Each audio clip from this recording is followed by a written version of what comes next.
Bonsoir, personne bien-aimée de Dieu. On va commencer avec notre lecture de la parole de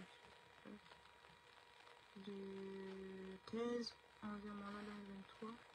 Désolé pour le retard. On va prier et on va commencer.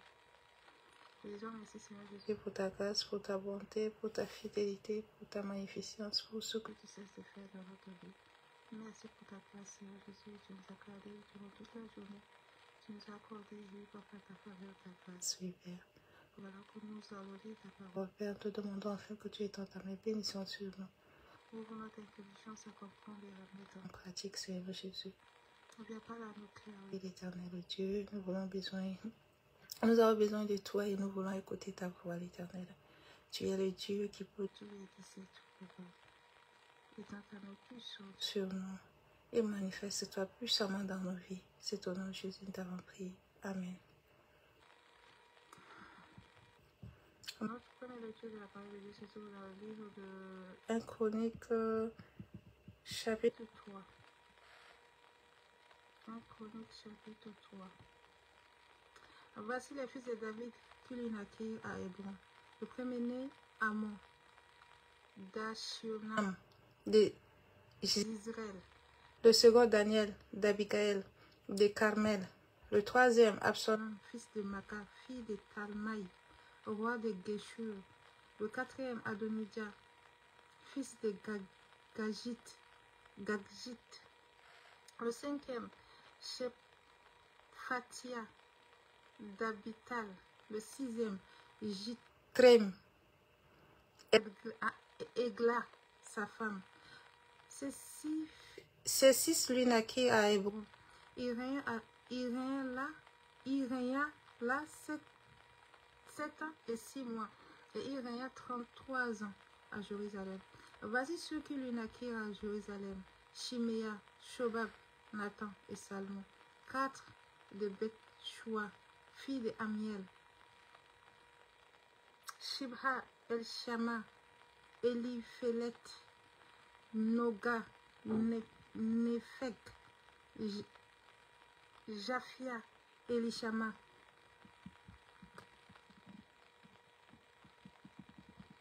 Elida et Ephilet 9. Ce sont là tous les fils de David, outre les fils des concubines. Et Tamar était leur sœur. Fils de Salomon, Robam, Abidja, son fils, Asa, son fils, Josaphat, son fils, Joram, son fils, Akazia, son fils, Joas, son fils, Amatzia, son fils, Azaria, son fils, Jotam, son fils, Akaz, son fils, Ézéchias, son fils, Manassé, son fils, Amon, son fils, Josias, son fils de Josias, le premier-né, Jokana, le second, Joachim, le troisième, Sédécias, le quatrième, Shalom, fils de Joachim, Jeconias, son fils, Sédéchias, son fils de Jeconias, Assir, dont le fils fut Shealtiel. Désolé, hein, si je ne prononce pas bien les mots. Malkiram, Pedaja, Shenatzar, Jekamia, Hoshama et Nedabia, fils de Pedaja, Zorobabel et Shimei, fils de Zérobabel, Meshulam et Anania, Shelomit, leur sœur, et Hakoba, Oel, Berekia, Hasadia, Juskap, Ezet, 5. Fils de Anania, Pélétia et Esaïe, les fils de Réphaja, les fils d'Arna, les fils d'Abdias, les fils de Shekania, fils de Shekania, Shemiaja, fils de Shemagia, Hatush, Jigel, Bariach, Nearia et Shaphat, 6. fils de Neriaja, Eljonaï, Ézéchias et Azrikam. 3. Fils de Eliojonaï, Hodavia, Eliashib, Pelagia, Akub, Jokana, Delaja et Anani 7. Ainsi la parole de Dieu. Nous passons à notre deuxième lecture qui se trouve dans le livre de 1 Chronique, le chapitre 4.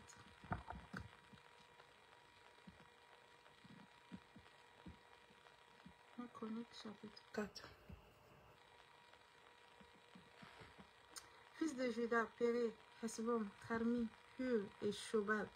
Réja, fils de Shobal, engendra Jocat.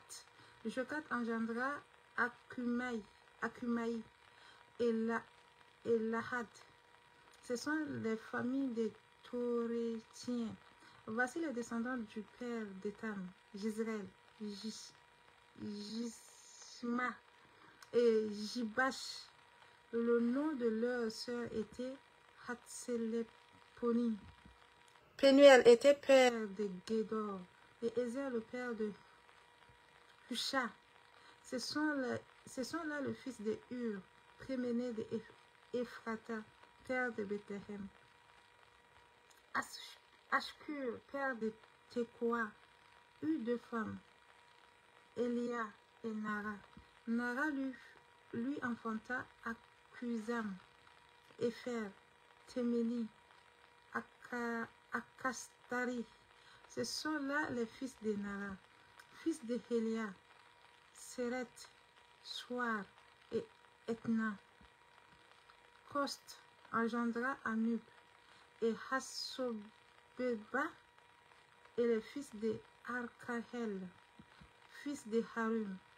Jabet était plus considéré que ses frères. Sa mère lui donna le nom de Jabet en disant, c'est parce que je l'ai enfanté avec douleur. Jabet invoquait le Dieu d'Israël en disant, si tu me bénis et que tu étends mes limites, si ta main est avec moi, et si tu me préserves du malheur, en sorte que je ne sois pas dans la souffrance. Et Dieu l'accorda ce qu'il lui avait demandé. Quel frère de Shusha engendra Mehir, qui fut père de Hethom. Hethom engendra la maison de Rapha, Paresh et Tekshina, père de la ville de Nakash. Ce sont là les hommes de Reka, fils de Kenaz, Optiel, et Seraja, fils de Optiel, Hatat. Meonotai engendra Ophra. Seraja engendra Joab, père de la vallée des ouvriers, car il était ouvrier. Fils de Caleb, fils de Jephuné, Uru, Ela, Enam, et le fils de Ela et Kenaz, fils de Jehaleel, Zippa, Tirja et Azarel, fils de Ezra, Jepter, Mered, Epher et Jalon. La femme de Mered engendra Myriam, Shamaï et Kabash, père de Estemoa. Sa femme la Juif engendra Jéred, père de Gédor, Héber, père de Soko, et Jukitiel, père de Zonash. Ceux-là sont les fils de Bitcha, fille de Pharaon, que Méred prit pour femme. Fils de la femme d'Odidja, sœur de Nacham, le père de Kehila, le garmier, et Etchotema, le Makatier, fils de Simon, Ammon, Rina, Beth-Hana et Tilon, fils de Shizei, Zochet et Ben-Joset, fils de Shelah, fils de Juda, père de Leka, Léda, père de Meresha, Mereka, et fils famille de la maison où l'on travaille de Bussus, de la maison de Ashbea, et Joachim, et les hommes de Gozeba, et Joas et Saraph, qui dominèrent sur moi, et Jashubi, les Shem. Les choses sont anciennes. C'étaient les potiers et les habitants de la plantation et des parcs. Ils demeurèrent là près du roi et travaillant pour lui. Fils de Siméon, Nemiel, Jamais, Jarib,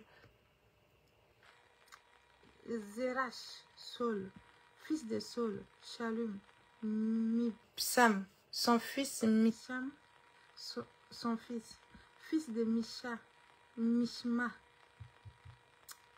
Ammuel, son fils Zakur, son fils Shimei, son fils. Shimei eut 16 fils et 6 filles.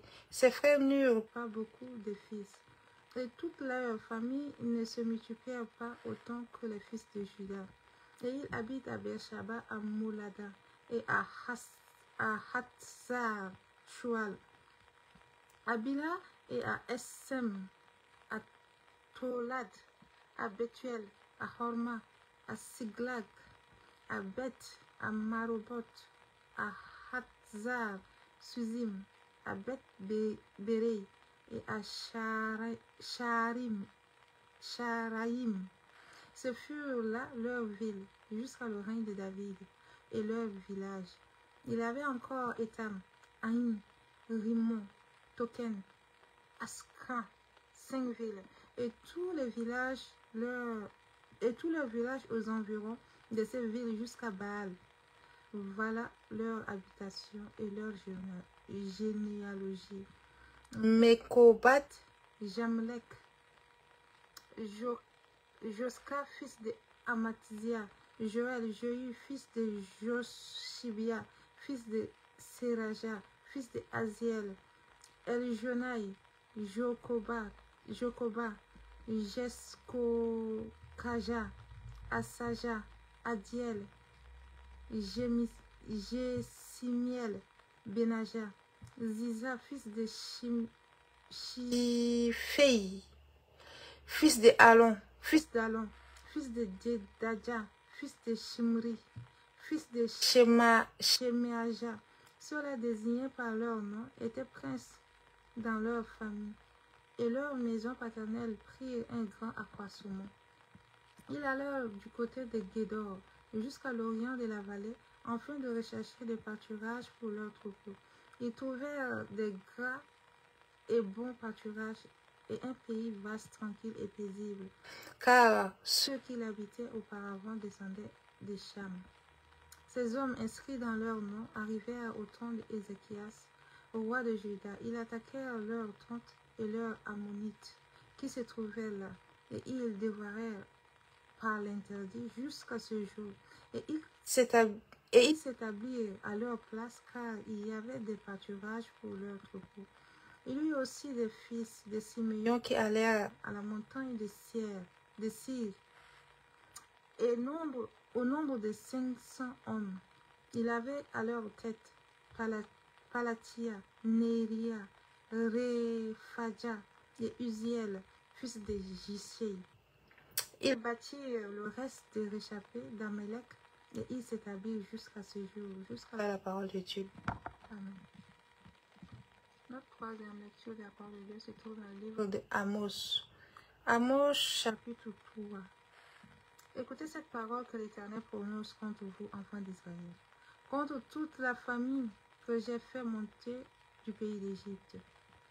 Je vous ai choisi, vous seuls parmi toute la famille de la terre. C'est pourquoi je vous châtierai pour toutes vos iniquités. 2 hommes marchent-ils ensemble sans en être convenus? Le lion rugit-il dans la forêt sans avoir une proie? Le lionceau pousse-t-il des cris au fond de sa tanière sans avoir fait une capture? L'oiseau tombe-t-il dans le filet qui est à terre sans qu'il y ait un piège? Le filet s'élève-t-il de terre sans qu'il y ait rien appris? Sonne-t-on de la trompette dans une ville, sans que le peuple soit dans l'épouvante? Arrive-t-il un malheur dans une ville, sans que l'Éternel en soit l'auteur? Car le Seigneur l'Éternel n'en fait rien, sans avoir révélé son secret à ses serviteurs les prophètes. Le lion rugit, qui ne serait effrayé? Le Seigneur Éternel parle, qui ne prophétiserait?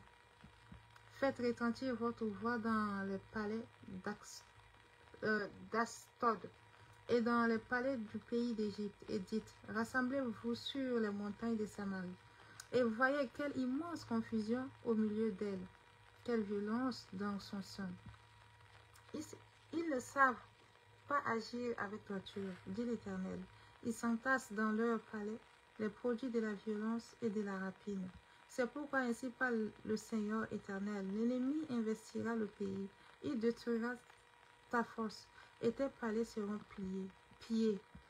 Ainsi parle l'Éternel, comme le berger s'arrache de la gueule du lion, deux jambes ou un bout d'oreille. Ainsi se sauveront les enfants d'Israël qui sont assis dans Samarie à l'angle d'un lit et sur des tapis de Damas. Écoutez et déclarez ceci à la maison de Jacob. Dites le Seigneur, l'Éternel, le Dieu des armées. Le jour où je punirai l'Israël pour ses transgressions, je frapperai sur les autels de Béthel. Les cornes de l'autel seront brisées et tomberont à terre. Je renverserai les maisons d'hiver et les maisons d'été. Les palais d'ivoire périront. Les maisons des grands disparaîtront, dit l'Éternel Dieu. Jusqu'à là la parole de Dieu. Notre quatrième lecture se trouve dans le livre de Hébreux 9. Hébreux au chapitre 9. La première alliance avait aussi des ordonnances relatives au culte et le sanctuaire terrestre. Un tabernacle fut en effet construit dans la partie antérieure appelée le lieu saint. Était le chandelier à table et les pains de proposition. Derrière le second voile se trouvait une partie du tabernacle appelée le Saint des Saints, renfermant l'autel d'or pour les parfums et l'arche de l'alliance entièrement recouverte d'or. Il y avait dans l'arche un vase d'or contenant la manne, la verge d'or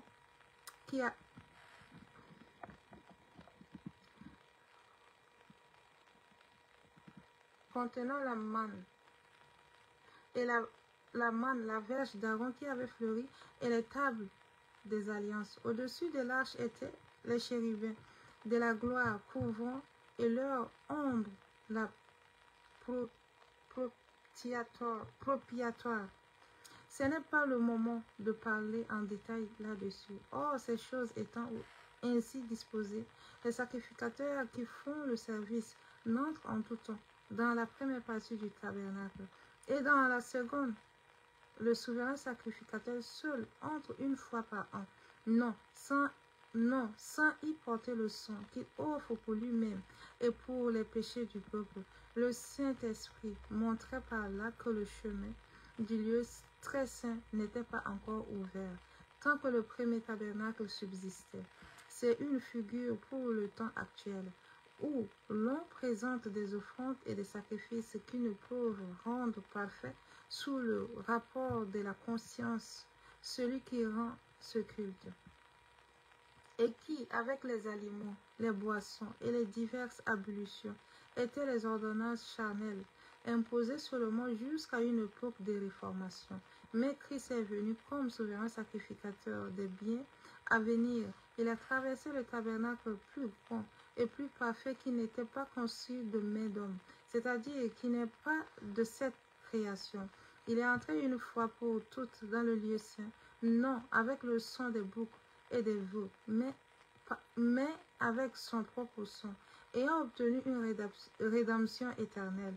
Car si le sang de taureau et de bouc et la cendre d'une vache répandue sur ceux qui sont souillés sanctifient et procurent la pureté de la chair, combien plus le sang de Christ qui, par un esprit éternel, s'est offert lui-même sans tâche à Dieu, purifiera-t-il notre conscience des œuvres mortes, afin que vous serviez le Dieu vivant.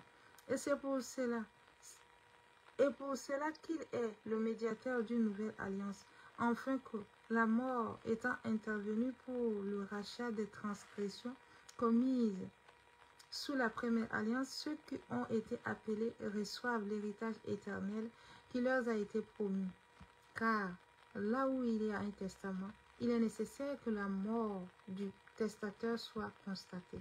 Un testament, en effet, n'est valable qu'en cas de mort, puisqu'il n'a aucune force tant que le testateur vit. Voilà pourquoi c'est avec le sang que même la première alliance fut inaugurée. Moïse, après avoir prononcé devant tout le peuple tous les commandements de la loi, prit le sang des veaux et des boucs avec de l'eau, de la laine écarlate et de l'hysope, et il fit l'aspersion sur le livre lui-même et sur tout le peuple en disant: ceci est le sang de l'alliance que Dieu a ordonné pour vous. Il fit pareillement l'aspersion avec le sang sur le tabernacle et sur tous les ustensiles du culte. Et presque tout, d'après la loi, est purifié avec le sang. Et sans effusion de sang, il n'y a pas de pardon. Il était donc nécessaire, puisque les images des choses qui sont dans les cieux devaient être purifiées de cette manière, que les choses célestes elles-mêmes le fusent par des sacrifices plus excellents que ceux-là. Car Christ n'est pas entré dans un sanctuaire fait de mains d'hommes, en imitation du véritable, mais il est entré dans le ciel, même afin de comparaître maintenant pour nous devant la face de Dieu. Et ce n'est pas pour s'offrir lui-même plusieurs fois qu'il est entré, comme le souverain sacrificateur entre chaque année dans le sanctuaire avec le sang étranger. Autrement, il aura fallu qu'il eût souffert plusieurs fois depuis la création du monde, tandis que maintenant, à la fin des siècles, il a paru une seule fois pour abolir le péché par son sacrifice. Et comme il est réservé aux hommes de mourir une seule fois, après quoi vient le jugement. De même, Christ, qui s'est offert une seule fois pour porter les péchés de plusieurs, apparaîtra sans péché une seconde fois à ceux qui l'attendent pour leur salut. Jusqu'à la parole de Dieu. Amen. Passons au cinquième lecture de la parole de Dieu qui se trouve dans le livre de Somme. Somme 112. Louez l'Éternel. Heureux l'homme qui craint l'Éternel, qui trouve un grand plaisir à ses commandements. Sa postérité sera puissante sur la terre. La génération des hommes droits sera bénie. Il a dans sa maison bien-être et richesse, et sa justice subsiste à jamais. La lumière s'élève dans les ténèbres pour les hommes droits, pour celui qui est miséricordieux, compatissant et juste. Heureux l'homme qui exerce la miséricorde et qui règle ses actions d'après la justice, car il ne chancelle jamais. La mémoire du juste dure toujours. Il ne craint point des mauvaises nouvelles. Son cœur est fermé, confiant en l'Éternel. Son cœur est affermi. Il n'a point de crainte jusqu'à ce qu'il mette son plaisir à regarder ses adversaires. Il fait des larges. Il donne aux indigents. Sa justice subsiste à jamais. Sa tête s'élève avec gloire. Le méchant le voit. Il s'irrite. Il grince les dents et il se consume. Les désirs des méchants périssent. Jusqu'à la parole de Dieu. Amen. Le dernier, c'est dans le livre de Proverbes, chapitre 24. Proverbes, chapitre 24. Proverbes, chapitre 24, le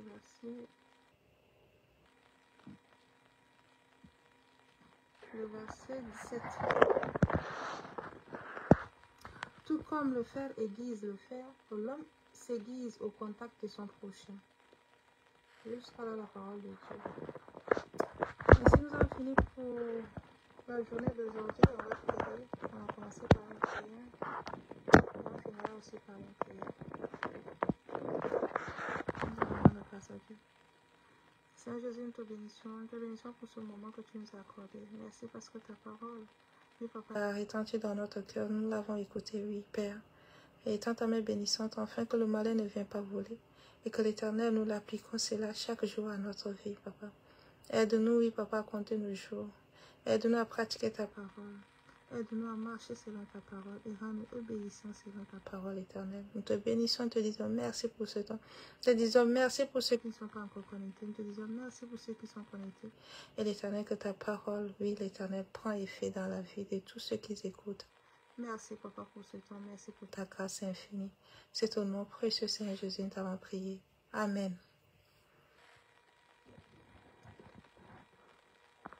Merci, nous avons fini.